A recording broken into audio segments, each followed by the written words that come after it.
Hello and welcome back to the Turn by Turn podcast. We are so excited that you chose to come back. That ties into today's episode. I am Chris and I am joined by Daniel today. How you doing? I am doing great. That was a masterful sort of segue into our episode. Yeah, I actually didn't even have that written down beforehand. I'm quite proud of that one. We don't know what we're going to title this episode yet. It's been a lot of things in production, but right now we're going to talk about meaningful choices in video games and just sort of how that works. How do we create meaningful choices?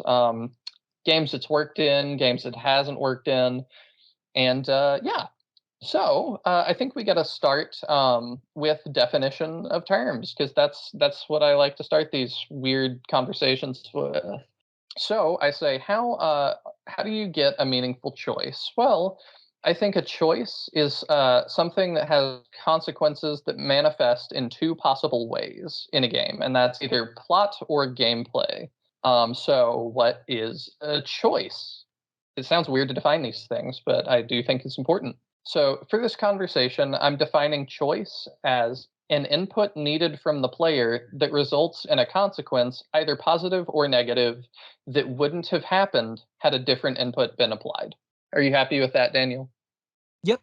Okay. I didn't grab that from a book or a Wikipedia or anything. I just wrote that this afternoon because I was like, I need to know what I'm talking about. So that at least we can know what terms we're on. So I thought it would be good to start with. I initially had small things, but maybe it'd be good to start with big things. What do you think? Uh, we can start small because I think it'll sort of naturally wrap itself up fairly quick because you have your small choices, like especially in RPGs where you choose attack or you choose like special attack or you choose use an item or you run as sort of like your Yep. four basic choices, and you're offered 40 billion of them in each RPG that you play. So small choices, attack, magic, whatever the RPG you're playing is labeling them as, is like your minuscule, smallest possible choice you could be offered in a game, other than turn it on or turn it off. Yes. I also in that list had how you allocate stat points if that's something the game you're playing requires, or what space you decide to move in. I talked about these, even though these are really small choices, they can result in huge consequences. If a space you move to results in a character dying in a permadeath game, and if they had just that one more point in speed or defense, they would have survived. I've definitely had that. That if I had one more hit point, would have been fine, but didn't, and it wasn't. I'm thinking like all the faces of Fire Emblem characters I've left die are just floating by my face right now. Yeah, yeah. The RIP list grows along. Yes, it does. Another one that I don't see talked about as much is MMOs because MMOs often are RPGs, and those very often ask you to choose a quest reward from several options. Maybe you need better armor, but that sword looks kind of tempting. And I put that as small because I very rarely get excited over these choices because it's gear that you're going to outlevel and leave behind within an hour of gameplay anyway, often. So I would call that small. And I think that, to your very point, you get the iron sword, the steel sword, the like mithril sword, the king's sword, the knight sword, the hero sword, the crossblade green sword, the wizard sword of magic. So many that like they just run together, so it doesn't feel like a big deal because it's like, oh, this one adds +2 damage. Of course, I'll switch, kind of thing. Yeah, they don't really have plot things. We've talked about the third age before, and it's kind of like even though some of the swords look cooler, you go with whatever's better typically. Hmm. Um, and if you don't, if you pick style over substance, okay, then you get a little further, and that +2 attack is now +5 attack. Do you still pick style over substance? And it gets to a point where it's like, okay, That Urukai steel blade is just ready to go. oh, I know the exact one. Yep, the the scimitar. I don't know how you say it. The curved blade. Yeah, Yeah. that was the exact choice I was having to make. Yeah. Then I had small choices also may not have permanent consequences, but this can also be things that just affect you for a while. And maybe this is a medium tier choice. And I had something like choosing a starter Pokemon, because you can eventually get the Pokemon that you didn't choose, but it'll take you a while, and your choice will heavily impact the early game experience for you. Um, and something I was thinking about with that is if you ask someone who's only played the first Pokemon game, how hard is that game? The choice between Bulbasaur or Squirtle versus Charmander, when you come up against that first gym leader, Brock, who has rock Pokemon, that's going to give you a wildly different experience. Because if you pick Bulbasaur or Squirtle, your answer is gonna be, oh, Pokemon's relatively easy. But if your first starter Pokemon was Charmander, you might be like, oh, it's kind of difficult, because it immediately throws something at you that you're not as prepared for. I was actually gonna make the point about picking your starter, but I was almost wondering, like, if it is a bigger deal, like, depending on what kind of, like, gamer you are and why you're gaming, that might feel like a bigger deal to you just because of they are available to you, but you might have to buy a whole 'nother game to get them or play a full 'nother game to get them.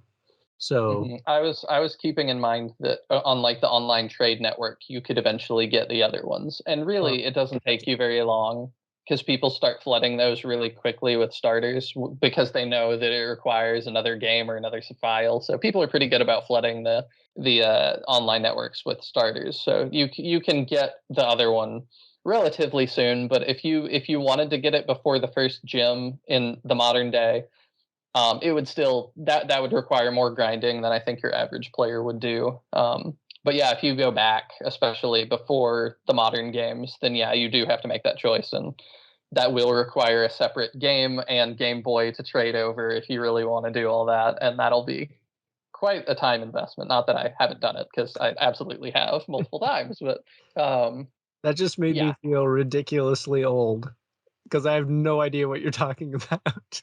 What? I'm younger than you. Exactly. So you can trade them online? Oh, okay. I get what you're saying. We can Um, speed through this because 'cause I'm I sure no. everyone I knows thought you this were saying you already. didn't understand the Game Boy things. No, I only Yeah, understand okay. Game Boy things. Okay, so if you don't understand the Game Boy things, we had these things called link cables where you could no, I'm sure people know what those Yes, are. I get link Um, cables, that makes sense. So, yeah, but I'm in talking about the audience. We might have young people listening oh, gotcha. that don't know what a link cable is. There's this horrible technology where you'd connect your Game Boys together via a moderately stable cord, and it would allow you to end up in the other Pokemon Center, your friend's Pokemon Center. Yep, and you say horrible technology, but I'll give it one tier up from that because the most horrible has to be the infrared thing that they did with Fire Red and Leaf Green. Do you remember that at all? No, sounds like something Oh, I've repressed. they had these things that you could plug into the back. This will be a quick tangent, I promise. They had these things you could plug into the back of your Game Boy Advance that were like infrared communicators, and it came with Fire Red and Leaf Green. There were bundles that had this, and you would set your Game Boy down on the table across from your friend's Game Boy. And the reason you set it on the table is because this is again infrared. It's like what your TV remote uses to communicate with your TV.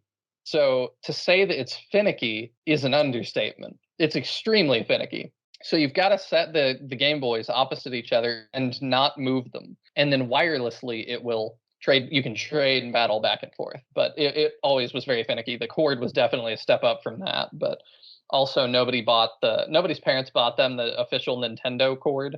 It was always like some off brand like Mad Cats or something. And that's why it was always a little bit janky. Like I'm sure it was designed better than that, but nobody bought the one that was designed better than that. But yeah, so the online thing, the reason I say this is not as big a choice as it used to be is because there's been different iterations of it throughout the different Pokemon games, but now you can trade online and say, it's almost like a dating app. I have a Bulbasaur seeking a Charmander or something, and it can connect you with another person that has I have a Charmander seeking a Bulbasaur, and it will swap them for you.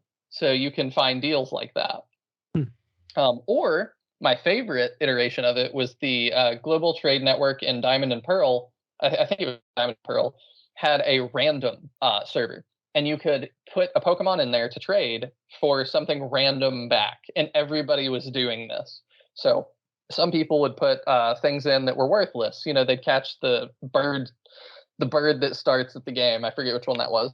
That would be the network would be full of those, but other people would do all sorts of things. People would flood it with starters, so you could get the starters pretty quick, and that was nice.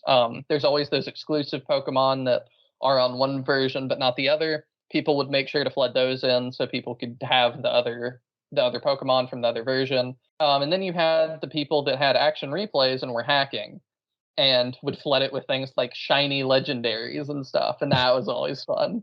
You trade something worthless or something that's not that good, and you get a shiny legendary, and you're like, okay, yeah, we'll keep that one. Mm-hmm. So it was always fun, just a little kind of gotcha gambling stuff with nothing nothing paid in. It's a fun little thing. Well, that's its own sort of choice. Like you get to choose like a virtual trade partner, so that can actually be added to the list as well. Again, small potatoes in the choices world, but still counts. Yeah, but to get back to the original question of starters, I think that is kind of a medium one in second thought, because it is that sort of Charmander guy thinks Pokemon is hard, whereas Bulbasaur and Squirtle people think it's easier. Mm-hmm. And they're both right. It's just sort of how that works out. It just determines that Charmander guy gets a really strong Pidgey early instead. Well, Pidgey wouldn't help you because it's a rock, and Pidgey's, yeah, it's hard. You'd have to find a grass Pokemon to kind of fill in, or water or something, but it's hard to do that early game. So it definitely is like picking Charmander as your starter is just a little bit harder, which is interesting to me. You're getting Bellsprout in the Viridian Forest. Yep. There you go. The one Bellsprout that's there. Yep. You have to have him carry you. So let's jump up to some larger choices. And this is not going to be that short of an episode, I don't think. It's because you might be like, well, they're already on large choices. Because we're gonna go through kind of what works, what doesn't, and then we're gonna talk about specific games a lot more. So that's gonna come in. So probably do that after the break. We'll get through our types of choices in the first half, and then second half we'll get into more concrete examples. But yeah, so some choices are just larger. I kind of I think the largest choices that you get are things like knowing a character is going to permanently die and having to make a choice between them. And I didn't put any specific games for that because I mean that's kind of a spoiler, so I just didn't. But then there's some that it's like only being allowed to recruit one character from a set of characters. And I said Fire Emblem Echoes Shadows of Valentia is that way. It gives you a choice between two pretty late in the game. And there's no way to get both. You do just have to make a choice. And another one is Shining Force 2, which we've talked about some on here before as well, that you get to a point there where that might be a good medium choice, actually, again, because you do have to pick between a bunch of characters, but then you can go back and get the rest later. There's a great example, and it happens in the first, 15-ish minutes of gameplay, so it's not really a spoiler. In Fire Emblem Shadow Dragon, you get a group of, 4 or 5 characters as you're fleeing the city, and then one of them has to act as, a scapegoat so the others can get away. And you have to pick one of your characters to kind of dress up as Marth so the others can escape. And that's a pretty good example of a medium large choice. I would call that large choice because that's a character you would have had throughout the rest of the game, potentially, if you didn't choose that one. So I'd say that's pretty large. And that also kind of ties into what you were saying about Pokemon. There's some people that feel like, when I'm picking Pokemon, I'm picking stat sheets. And there's some people that feel like when they're picking Pokemon, they're picking friends. Their new pet cat. Yes. Or dog. So that definitely is a bigger choice for those people. Some people might view it like I view MMO choices, where it's like, do I really need this sword? No, I don't care. I'll get a better one in a minute. Some people view Pokemon that way. For me, it's hard because they have faces. I know. It's those cute smiles that'll get you every time. It is. If you handed me an MMO sword, I'd be like, I don't care. And then if you were like, that sword, its name is Kevin, I would be like, oh no. has googly eyes and its name is Kevin. It likes reading. Yep, I would be like, I am now responsible for Kevin, and he will always occupy an inventory space. You'll feed him pothins and everything. No, I'm still not doing that. That wasn't fun. If you don't know what we're talking about, it was like Pokemon Ruby and Sapphire. You could feed your Pokemon poffins, and it was, to me, not at all fun. So I didn't really do that. But that is also a choice. That's actually a good point, that there's choices that don't necessarily affect a huge part of the game, but you're still able to get them. Like in like Breath of the Wild, you can make a lot of food, but you don't Yeah, necessarily need to.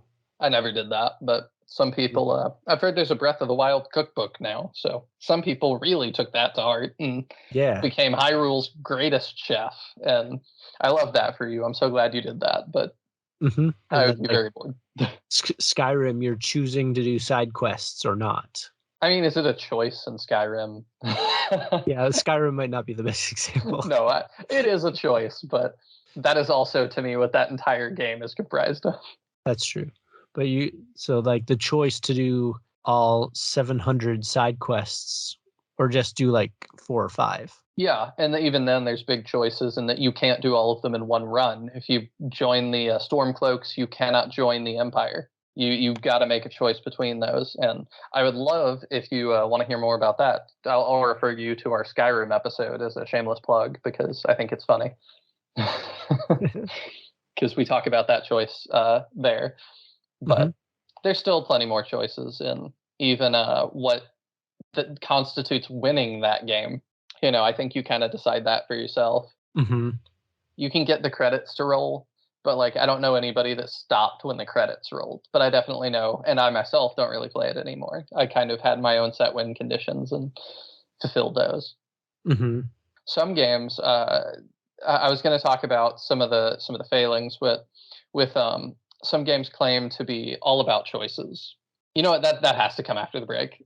We'll have to edit I can go on like really big choices for a minute or two. Yeah, that works. What do you have? It's like a massive choice. So like massive choices, and sort of one of the reasons this episode came to be was I played Triangle Strategy, and we'll get into this far more after the break. But which I'd also like to go on record as saying that is one of the worst names for a game ever. It looks great, but like, that really is what you came up with, huh? So in that game, you're presented with huge decisions that we'll go into more specifics after the break. But and then in Fire Emblem Three Houses, you're given a bunch of decisions that don't necessarily lead anywhere, but then you get one decision that alters the entire rest of the game. I have Three Houses on my list to talk about. Yeah, because there's obviously like one particular event, and that alters the course of the entire game. Like choosing a different Pokemon doesn't necessarily change the nature of the game or the plot. These are like plot altering choices that you're given. Yeah, you don't choose a Pokemon and then suddenly find yourself fighting for Team Rocket. Yeah, there's not a different plot line based on what Pokemon you want. These like massive decisions alter the plot.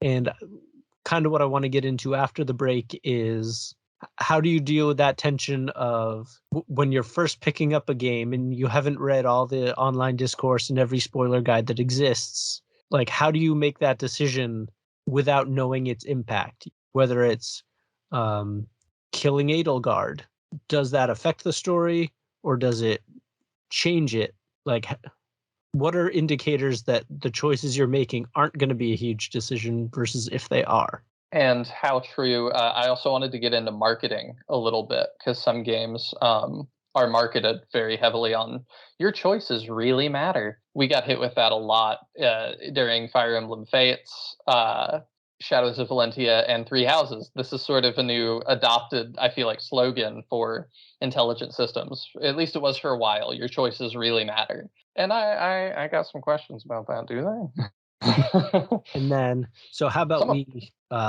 head towards break with, so when your choices don't matter, and the way it changes the story is you get a different text box And then when they Yes. do matter, and let's deep dive into that.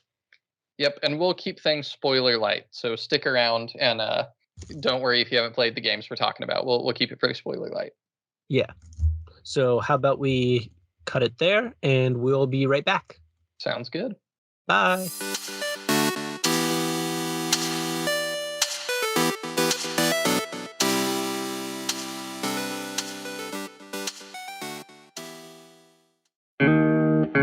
Hi, I'm Ryan. And I'm Mike. And we are brothers-in-law. We both love beer and are amateur home brewers. Wait, so does that make us brothers-in-law?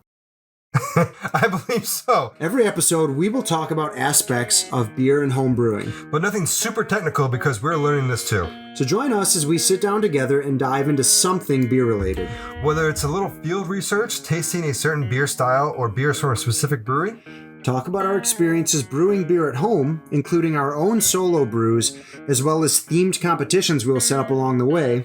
we will also talk about some of our favorite aspects of brewing, like hops, extra ingredients, building our brew cave, and more. And of course, our own misadventures that have happened along the way. So, if you like beer, are home brewing already, or if you have an interest in home brewing and don't know where to start, join us on Brothers-in-Law Podcast on Apple Podcasts, Spotify, Google, YouTube, or wherever you listen to podcasts. And make sure to follow us on Twitter at Brothers-in-Law and check out our website, brothersinlaw.com. Cheers. Cheers. Jake, have you ever been looking for a definitive Nintendo ranking and can't seem to find it because it's just everybody's own opinion? Honestly, all the time, Sam. Well, I'm looking for someone to give us the answers. Wait, you mean like a podcast made by two young, handsome men where they create a definitive top 5 list of all things Nintendo? Should we just do it ourselves? Yeah, that sounds fantastic. Let's give it a shot. I'm Sam. And I'm Jake. And at Top 5 Nintendo, I'm going to give you my top 5 list. And I'm going to give you my top 5 list. And then we're going to duke it out and see what the real top 5 is.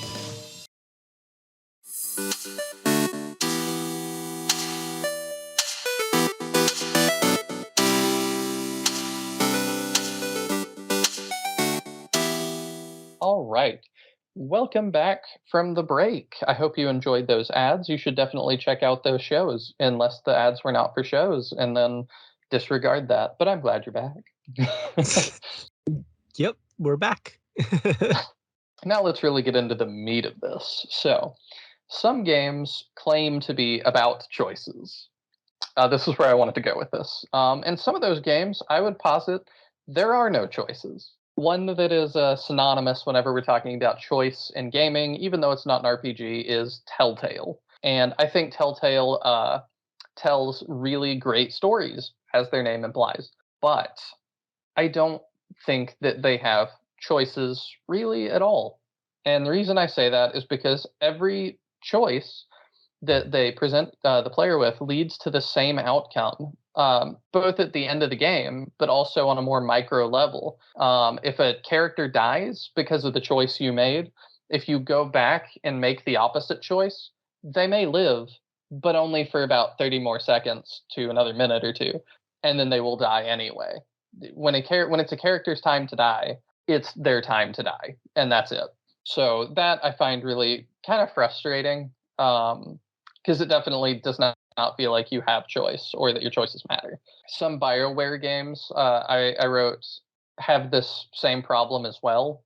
Things are introduced as a moral system, presented as, do you want your character to be good or evil? But sometimes if you play certain quest lines in those games, if you choose the opposite choice, you're good on one playthrough, you're evil on a different playthrough, the question that you're getting is not, do you want to do X or not? Often it's, X is happening. Do you want to be nice about it or do you want to be mean about it? Regardless, X will still happen. So, KOTOR in a lot of ways. Yes. And I wrote, I keep saying I wrote. I'm not just going off of my notes here. I've noticed, I haven't I haven't played the demo yet, but I've looked at some gameplay and I saw some memes about it.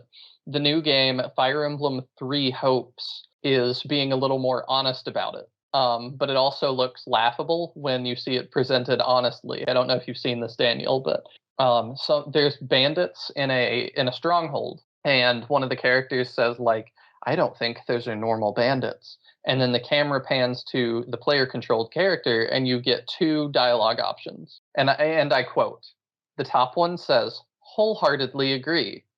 The bottom one says, 'Half-heartedly agree.'" Hmm. So actually, that's a great point because I have played the demo for Three Hopes, and every time I'd arrive, that comes up like almost every time you talk to somebody in the game, and you're given a like wisecrack back or like a like pause and reverence kind of option, and I'm like wondering like what's the difference here, and I feel like the difference is you get maybe a different text box that will loop you back to another decision. So no Three Hope spoilers, but I tested this theory, and it was, do you want to like travel with us? And you're saying, no, I think I'll stay, or sure, I'll tag along. Like either one you pick, it loops you back. You're coming with us. So it's like, here's an option of adding more text boxes to your experience. Yeah. So, And see, I would say that that is not a choice, because even though you're presenting the character two options, the way that I've defined choice, really have to emphasize that a plot or gameplay difference that wouldn't have happened had a different input been applied. And so we see neither a plot or gameplay difference. I'm not going to concede that a plot difference is one additional text box that leads you to the same thing. I'm not going to call that a plot difference. and I don't think it necessarily bothers me. It's just, I feel like it gives me sort of a head fake of, well, if I do this, am I missing out on something that might be more interesting? So it's like it doesn't bother me. And I know, like, I feel like I can suss out when they're doing it most of the time now. It's just that, like, man, I don't want to, like, the road less taken by Robert Frost. Like, I don't want to feel like I ended up, like, on the boring route and then find out that friends who are playing the same game ended up with this way more interesting experience because they decided to say something witty rather than pause and reverence like I did. So Yeah, and I agree that it doesn't bother me that much on my first playthrough. On my second playthrough, when I'm willing to do more things that don't, that I wouldn't have normally done, that's when I start making dialogue choices that I wouldn't normally make. That's where it gets really evident that there's not a whole lot of depth there, because there's times that I've agonized over something in a game only to replay it and then go, oh, that actually didn't change anything at all. Sometimes it changed one text box, and sometimes it didn't even change that. Sometimes I'm like, oh, that answer is vague enough that the response works for either thing. And I've caught that a couple times in Three Houses proper. Both options lead to the same text box. my favorite version of this is when you pick like the anti option, like the no option, and it's like, haha, you joker, you're just trying to make me laugh, is like the response you get. I find that really infuriating in games at this point, because at that point I'm like, just make me do what you want me to do. Yeah. It's like they're dunking on you. Like the developer is like dunking on you, being like, you can say this like sassy line, but it's not going to get you anywhere. Yeah, like, haha, you thought. Yeah, it definitely got it. There's times it can be charming, but when you do it over and over, or if you do it with too meaningful a choice, I definitely find myself getting annoyed by that more than anything. That I'm just like, what? But on the inverse, it also makes it stand out when a developer really commits. It's not a traditional RPG, I would say. Under my definition, it kind of fits. But the Far Cry games, I don't know if you're familiar with those. I am not. More action adventure kind of things. But something I've really liked is at the start of one of the games. It's not one I've played, but I've watched this part because I was told about it by friends that like that series. You start the game, and as far as I understand, you're like on a boat, and you're there to scatter your mother or father's ashes that have died. And basically all this zany stuff happens that pulls you into the plot of the game. But the developer gives you an option at the beginning that's like, do you want to get sucked into all this zany madness, or do you want to just scatter the ashes and go home like what you set out to do? And if you push scatter the ashes and go home, there's a cutscene for that. The character scatters the ashes and is like, that is not my problem, and goes home and the credits roll. I mean, it takes like 2 minutes, and I'm like, I appreciate that. I do genuinely appreciate that. And it's something they do in like every entry. Like, there's another one where the villain, I think it's the sequel to that one or something, or another one in the series. Again, this is not a series I'm super familiar with, but I know a villain tells you, I'm going to go deal with this situation. Wait here. He walks away from you, and the player is supposed to, go start interfering and doing hero things, but you don't have to. You can just wait there, and after about 10 or 15 minutes, he'll come back and be like, oh, thanks for waiting. All right, let's finish our conversation. And then the credits roll and you're done. And I'm like, yeah, that is a meaningful choice. Like, it's silly, it's funny, but it's a meaningful choice because you can choose to not even get involved in any of the plot. And I think that's hilarious, and I love it. Yeah, it's like the little hack in Chrono Trigger where you can just beat the game in the first round and be done with it. Yeah, kind of the same sense of humor there. Mm-hmm. And since we threw BioWare a little bit under the rug with KOTOR, and KOTOR 2, I think, is also kind of that way. I did want to say that, and I've said it on the show before, the Old Republic is one that actually did give me meaningful choices by BioWare, I felt like. In that it actually let you do bad things. And there were times that I wondered, can I make this choice? Can I really, kill this guy? And the answer was, oh, yes, you can. Mm-hmm. To the extent that one of my favorite things was the Jedi Consular plot line was, you're the healing class. You're supposed to go out to the galaxy, and a bunch of Jedi have been afflicted with this mind-altering disease, and the Jedi at the temple have taught you how to cure it. So you need to go travel around the galaxy and cure all these ailed Jedi. But the very first one I went to cure, I had an option that was, you can lie, say you do not have the cure, and execute him instead. And I was like, there is no way they do that. There's going to be some sort of, like what Daniel was talking about before, there's going to be some sort of, haha, now tell us the truth, or looping us back to some sort of text tree that isn't that. And the answer was no, you can do that. Another one that I saw, because I did the Sith playthrough as well with a friend, so I got to see all of his story quests as well, and he was the Sith warrior, which is kind of the just regular traditional Sith. And you get a companion in that game named Bet, who is a Twi'lek woman who is a slave. She's got a slave collar on that can shock her if she's bad or does something you don't like. And you get an option in the first talk to keep Bet as a slave or free her. And this option is left with the player. And that is something that my friend was playing a kind-hearted Sith, so he freed her immediately. And she's just a companion the rest of the game. She can be a romance interest for you if you want. There's lots of different ways that can go. But I was like, I started to wonder after a while. I was like, is that a real choice? So I looked it up on YouTube, and the answer was yes. You get pretty much the rest of your conversations with Vet for the entire game. If you have not freed her from being a slave, you will still have that option once in almost every single conversation with her. And I found that really interesting, that it is not a choice. It's not just a choice. It's a commitment. Because if this is somebody that's going to fight by your side for like 30 plus hours of a game, at least, are you going to keep them a slave the whole time? When you have the ability not only to free them when you first meet them, but to do it at any moment from then on. I found that as a really, really fascinating choice to make. And the gameplay is not that different, but that is a massive plot difference in the way that she treats you, in the way that you treat her. And obviously, I don't think she's a romanceable option if you keep her as a slave. I think she grows to resent you. And I just thought that was a really enticing plot option, or a really interesting one, just that it's there. And it makes that act of freeing her a really big deal because you have the ability to not.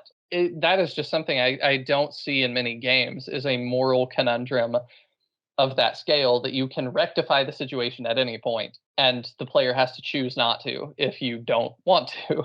I don't know. What do you think about that, Daniel? Yeah, so that sort of gets close to the triangle strategy decisions where I'll go ahead and tell you. I know because we said we'd be spoiler light, so this is a little bit of spoilers for Triangle Strategy, but it's also been talked about a lot. I've not played the game, but I already know.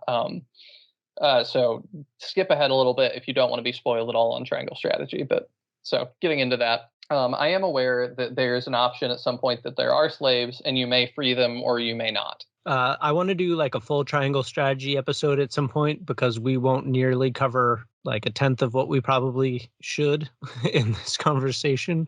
But you're presented with a choice of one of your characters literally tells you like, you're going to genocide my people so we can go do this other thing.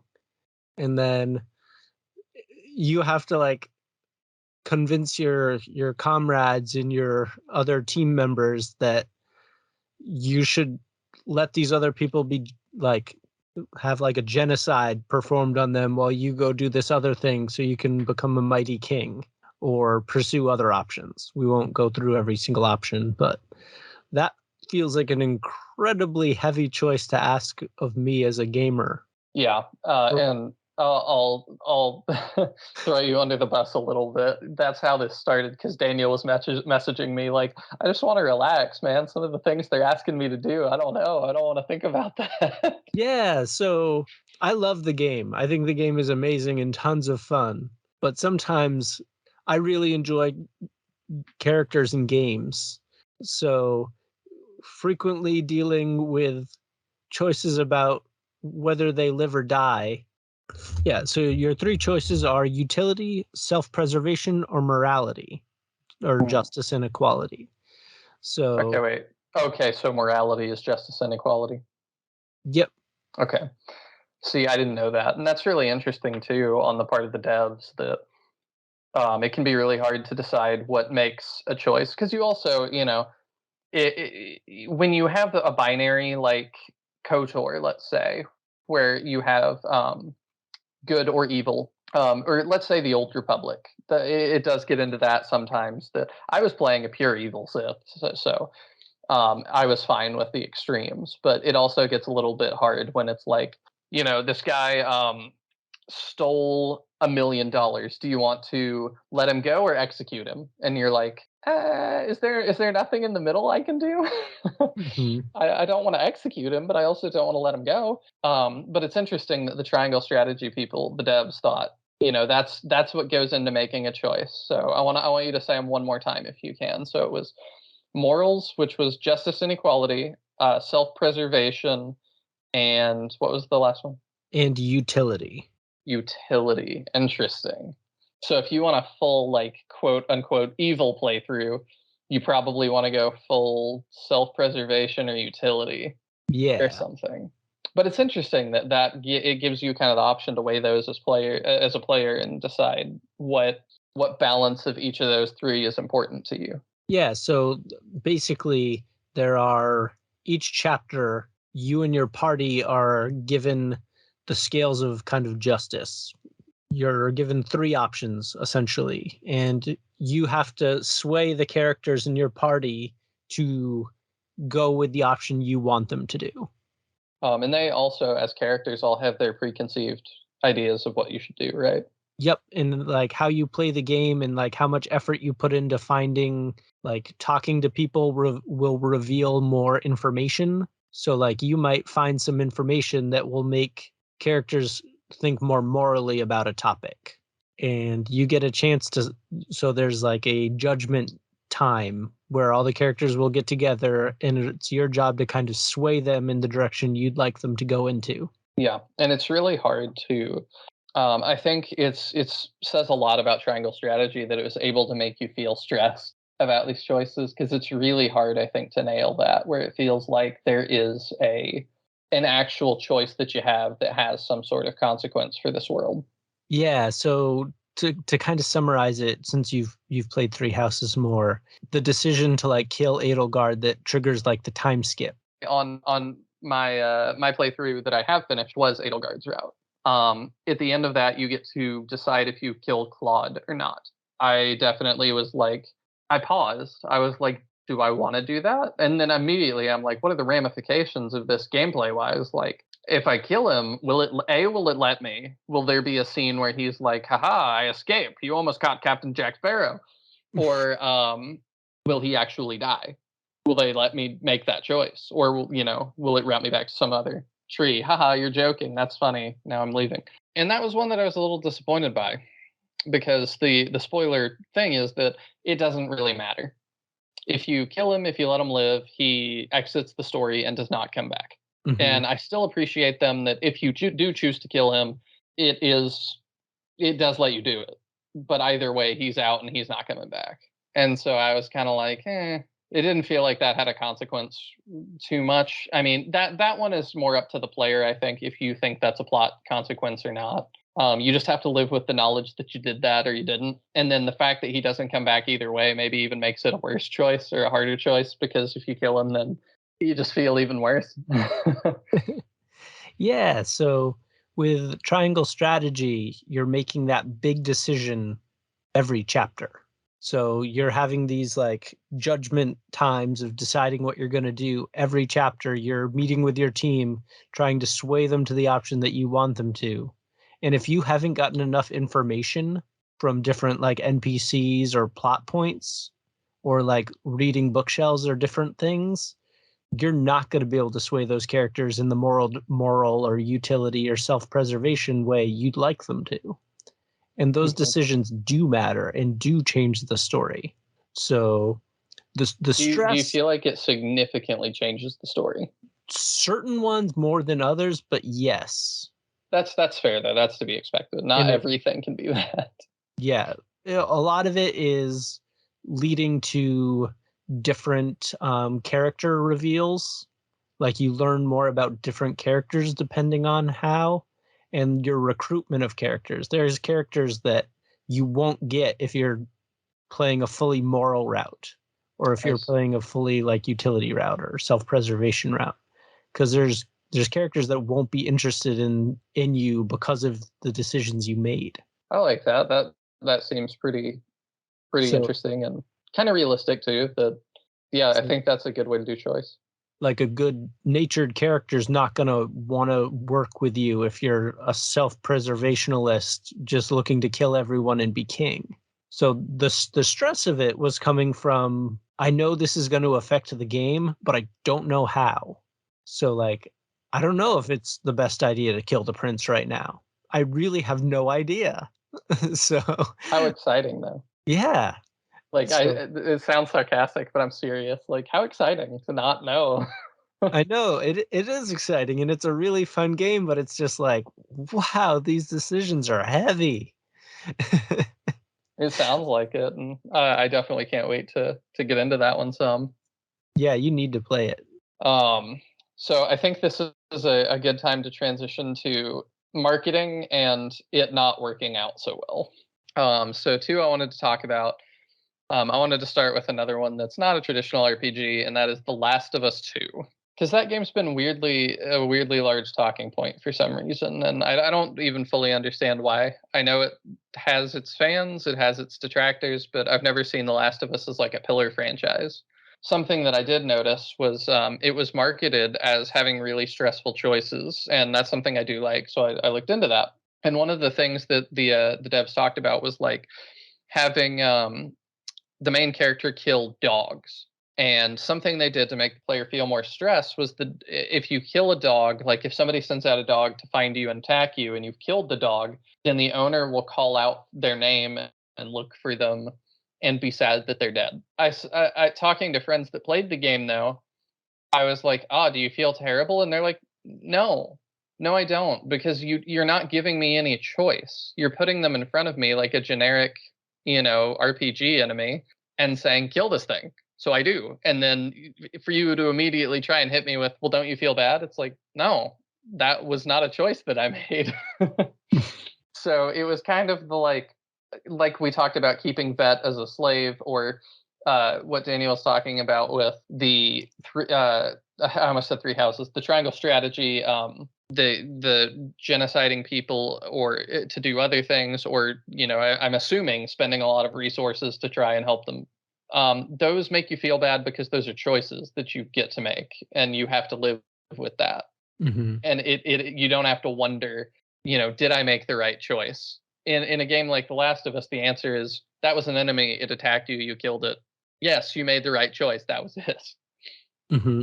And I think that in triangle strategy, your decision, not every time you go against the grain or against like a certain character. Like if one character's like super up on an issue, if you go against them, if the vote ends up going against them, they'll give it back to you.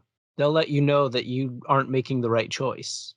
Oh, So not in every like decision making section, but like one in particular, if you make the choice, you might lose someone. You'll lose someone, and then their story plays out off screen, and you get the details about what happened to them at the end of the game. wow.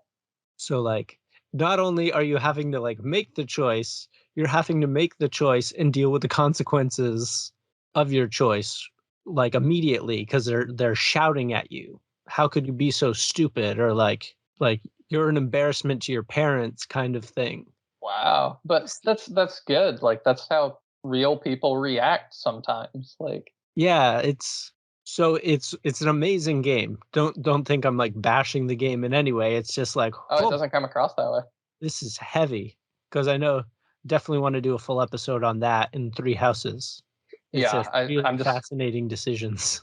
I'll tell you guys, I'm still working to finish Three Houses. It's so huge, and I worry I'm going to miss stuff, so I'm taking forever. I know Daniel wants to talk about it, but I want to make sure that when I talk about it, I've seen everything there is to see. So that's why that's taking a while. But I actually did want to talk about Three Houses here, piggybacking off of The Last of Us. And I was going to talk about sort of the erosion of player choice. And I think there's two ways that happens. The first, I think, is offering too many choices. And this is something that we'll get into more in our full Three Houses episode. But the monastery stuff, I'm about halfway through my second playthrough, and I already just don't care. There's too many choices. And I'm just like, they don't feel meaningful enough. So you're just hitting me with choice after choice after choice. What do you want to do today at the monastery? What do you want to teach? You need to pick several things for each person to teach them on. You need to spend your points. Do you want to fish? Do you want to do this? Do you want to do that? And there's just so much that I'm like, all right, skip. Too much. I don't care. Mm-hmm. And it just kind of makes the choices, like each choice does not feel meaningful in that. I'm just like, get me to something else already.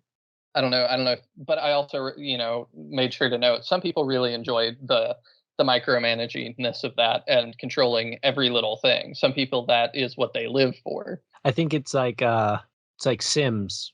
Like that part of the Yes. game is Sims. Yes, and And I'm not a Sims person. It'll really cater to you. But if you're there for the SRPG rollicking action, you're probably going to be a little bored during that part. Yeah, that's how it's working out for me. To jump back to what I was talking about before, the marketing stuff, I wanted to make sure I got to this before we moved on. Another way that we market choices really hard is different versions of games. And I find this really fascinating as well, that you're having to make plot choices about the game you're playing before you even buy it. Because you have to stand, this is really, it's weird because not too many do it, but this is a plot decision that you're making in games. With Pokemon versions, you've got to pick Sword, Shield, Red, Blue. That determines what legendaries you get in that game.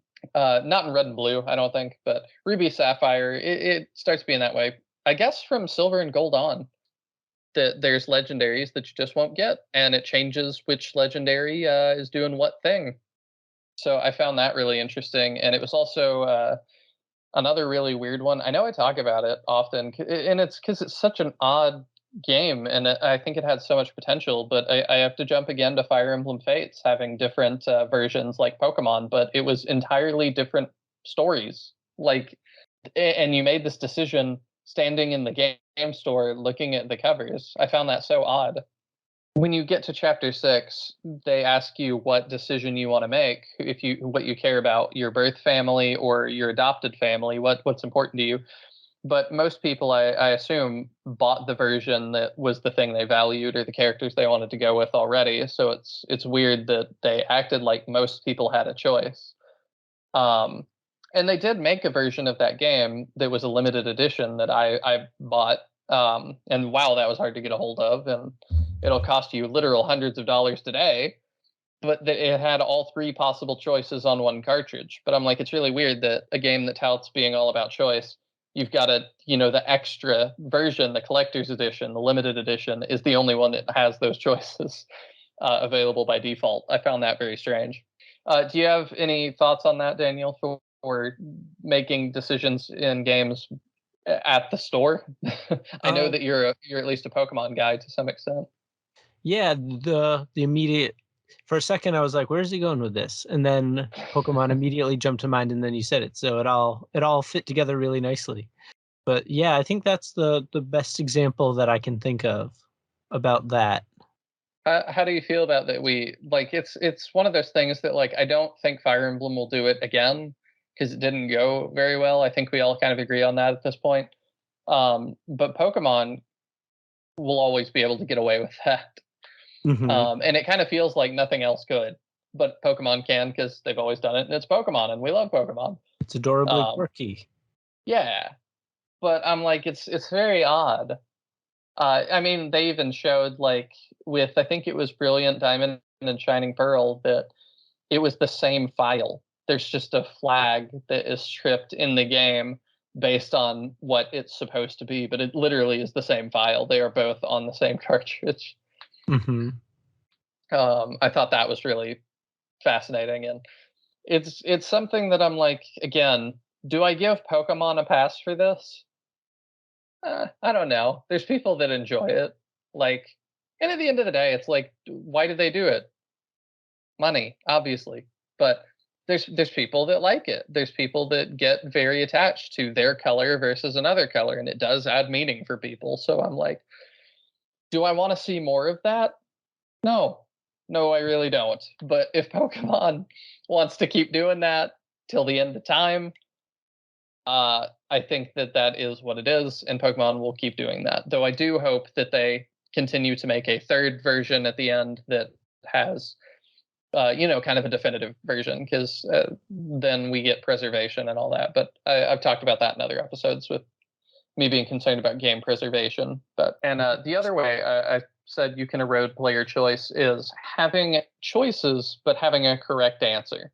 And this is something that I think Three Houses is also guilty of, but so are a lot of dating sims. And I don't think that overlap is coincidental, because I'm not a dating sim person either. And I have no care if you are, like, whatever. I'm not going to look down on you for that. That's what I'm trying to say.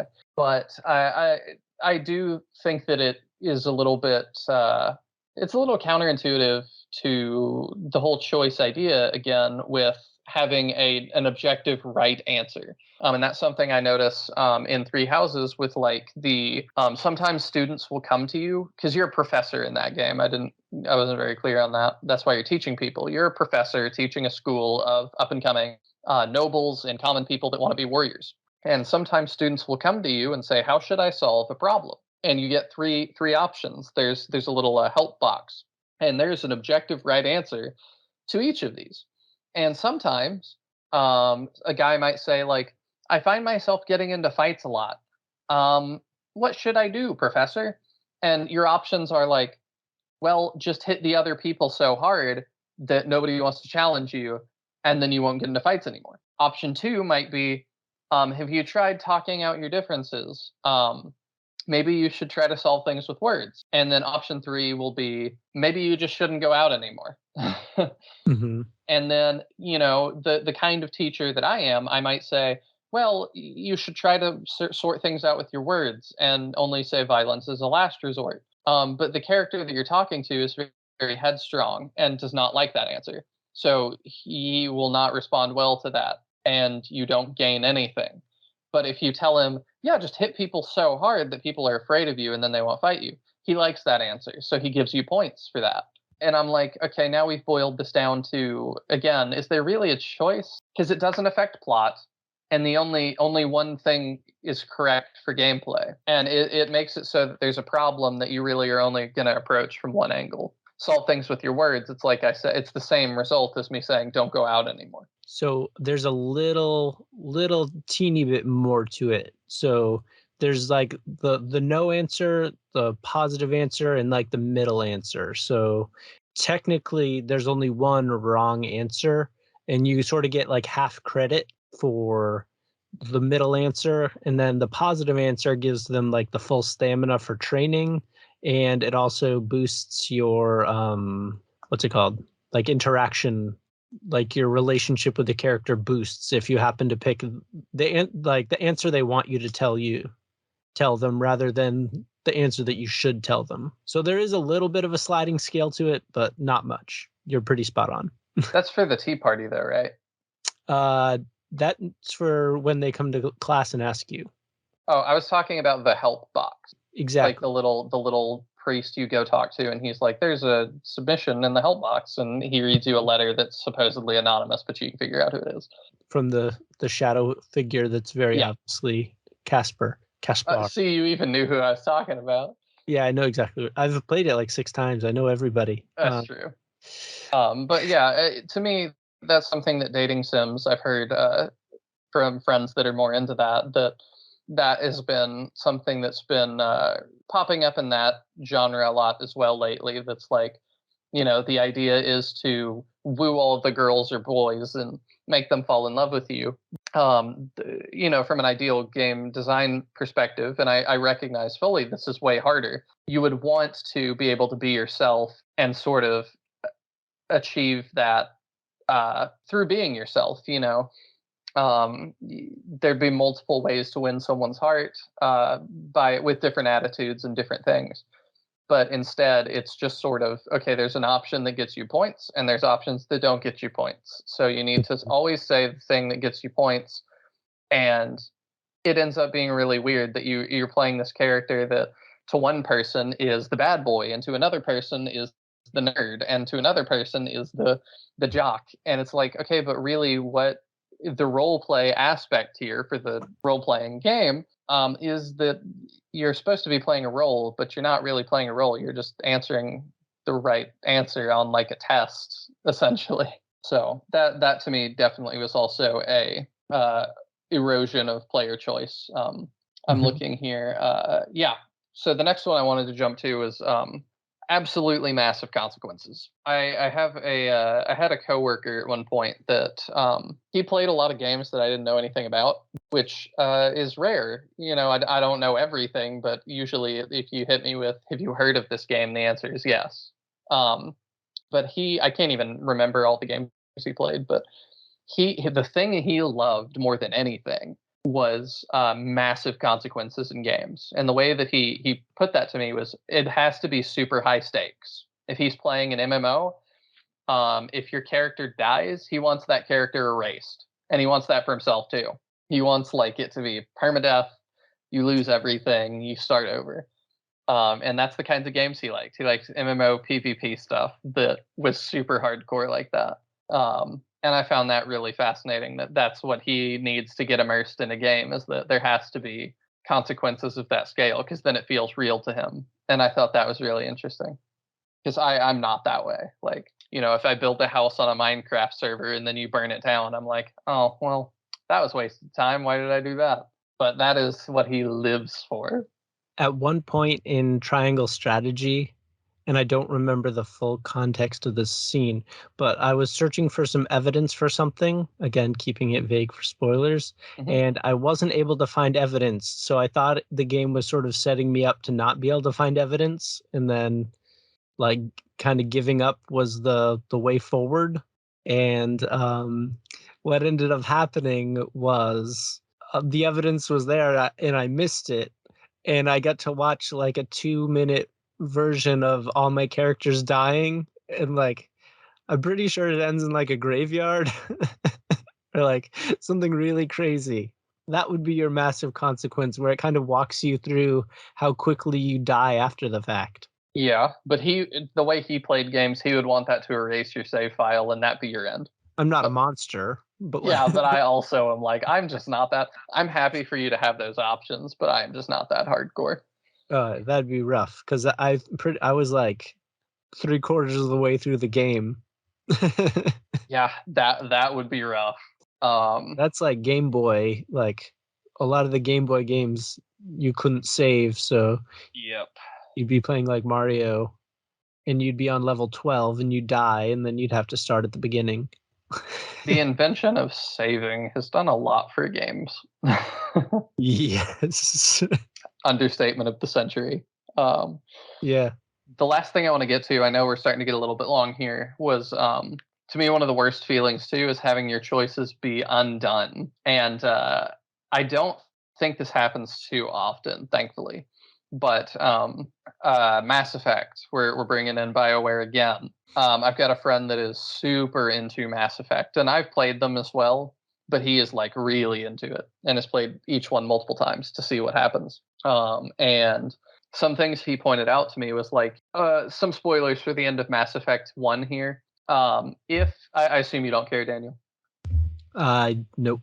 Okay, so at the end of Mass Effect 1, the council that sort of runs the galaxy is in danger. And the council has been terrible to you because they don't like you, because you're a human and humans are reckless and new to the galaxy, and they just don't like you.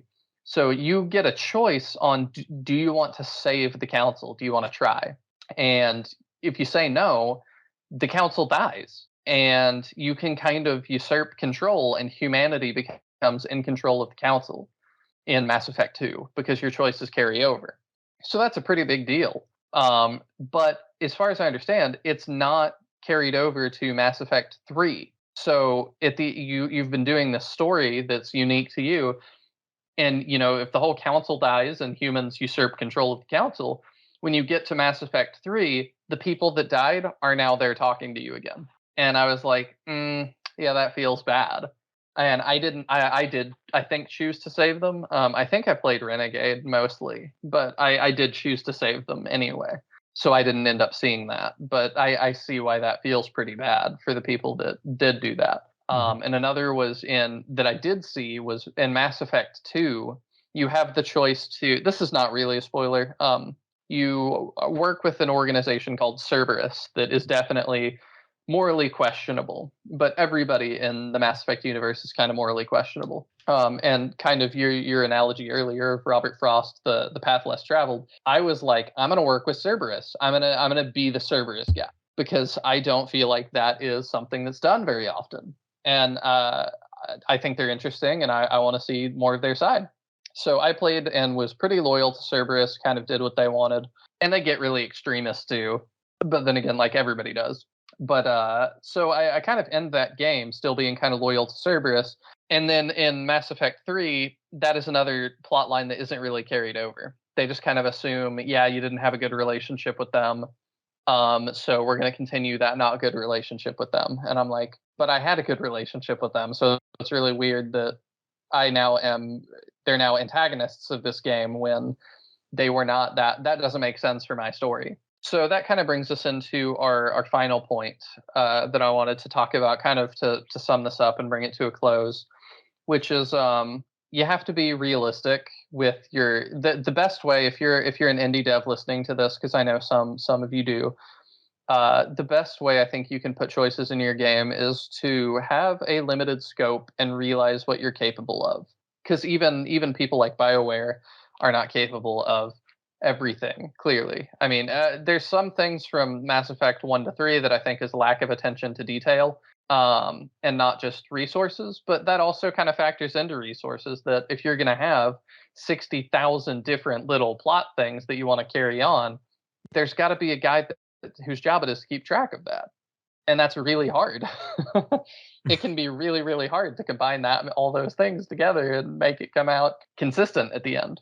And another thing I see really often in indie devs, a mistake that's made a lot, is separating plot. Like having a choice that creates two fully separate plot things really early in a game, and then trying to essentially build two games. that can get pretty brutal as well on the programming end. But you have to understand, and us as players also have to understand, that devs have to set some limits and tailor a narrative to some sort of linear, coherent storyline most of the time. There are some games like No Man's Sky that you can just explore all these planets and stuff, but then people are like, well, the planets are procedurally generated and not particularly meaningful.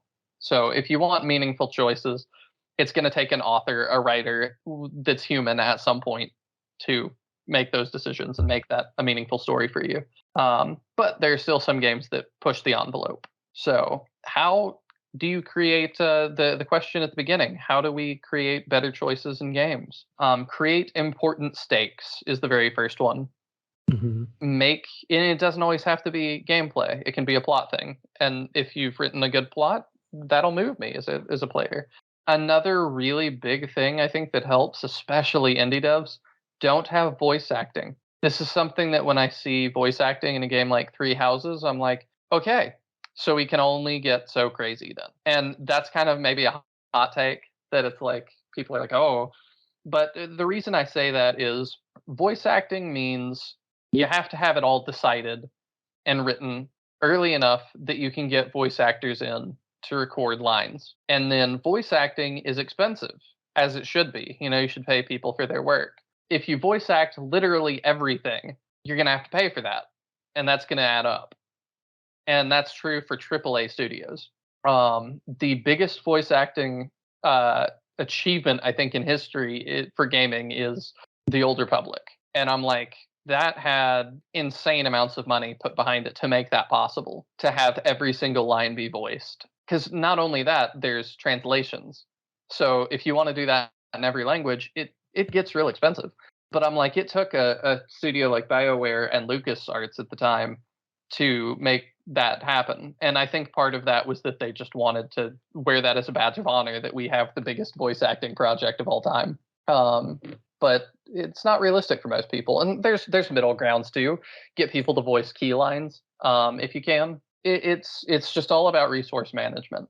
Stay realistic with your ideas, and make sure you're telling the story that you want to tell at the end of the day. And if you don't want a player to choose an option, don't give them an option. Yeah, to piggyback back off that, sort of like commit to the gag. Like if you want to have this like decision behemoth like triangle strategy, they committed to the gag. They followed it all the way through. Pretty much everything matters. That's what they decided to do. You have 3 different strategies with which to follow. You can mix and match as you please, but they committed to it fully. There's no, your decisions matter, and then it's just, you can name your characters, and that is your decision.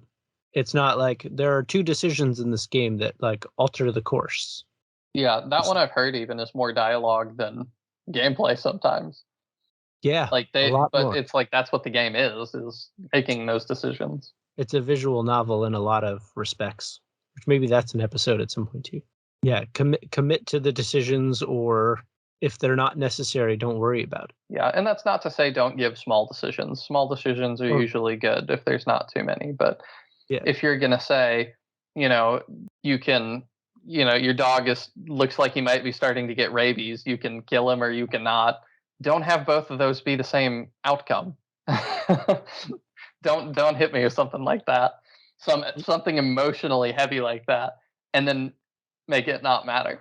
It's more work and programming, and if you have voice acting to create all these other like kind of faux decisions that don't go anywhere other than, oh, we had to add in more text boxes, or we had to get Carl back in to record some more lines, or whatever it might be. Yeah, exactly. So it's more work for the designer, it's more work for the player. And then it provides this sort of pseudo, like, you should play through the game twice because things might be different. You don't know. But that only goes so far when the player starts your game a second time and then immediately goes, oh, no. The answer was same. No, it's not different. Yeah. And if your game is good enough, they're probably going to play through it 3 or 4 times anyway, and then talk about it for the next 25 years and start a podcast. Yes, that is true. But not everything has to come from dialogue choices or things like that. that does not make your game more or less replayable always. The thing that does that the most is just your game being fun. All right. Well, how about we wrap it up there? Where can the people find you? You can find me on Twitter at Chris_Harky, Harkey, for my personal. If you want to find me on YouTube, I do Let's Play content and other SRPG things, kind of centering around Shining Force, that series, because that's one of my favorites. And you can find me on my channel called Nihil, Nihil. And then you can find me at more turn-by-turn things. Yeah, Where can I find you, Daniel? They can find me probably trolling the turn-by-turn Twitter, the @turn-by-turn pod, or you can go to my personal thing that's mostly me getting excited about Lego stuff, @McGarr mentions.